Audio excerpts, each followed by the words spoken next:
Badan Legislasi DPR RI mengharapkan rancangan undang-undang tentang perbukuan dapat mengakomodasi kepentingan seluruh lapisan masyarakat. Salah satunya dengan memberi ruang bagi pelaku usaha kecil dan menengah untuk dapat berpartisipasi dalam usaha perbukuan.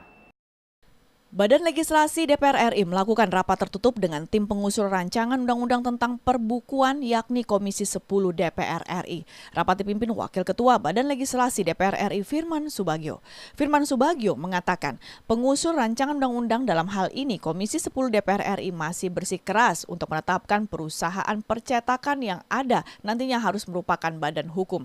Firman berpendapat jika spirit dari pembentukan undang-undang adalah menciptakan payung hukum yang tidak membebani masyarakat, maka seharusnya pengusul dapat mentolerir perusahaan percetakan buku tidak harus berbentuk badan hukum agar tidak membebani para pelaku usaha kecil menengah yang saat ini masih merasa kesulitan dalam proses perizinan yang panjang.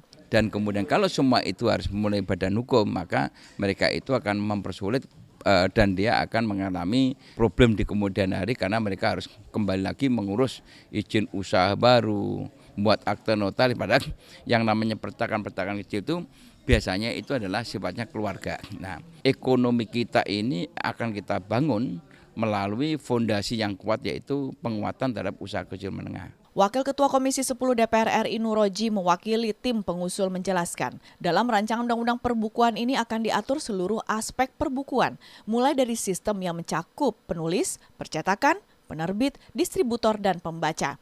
Hal ini beranjak dari persoalan yang kerap terjadi pada buku pendidikan sekolah, sehingga Komisi 10 DPR RI berinisiatif untuk menghasilkan buku yang berkualitas, murah, dan mencakup seluruh pembaca di tanah air, sehingga masyarakat tidak mengalami kesulitan untuk mendapatkan buku yang diinginkan.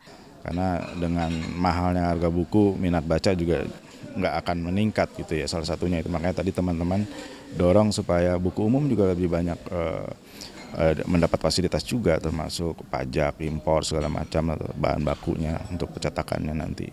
Supaya dorongan untuk membaca ini cukup besar dengan adanya undang-undang ini. Nadia dan Rizky, TV Parlemen melaporkan.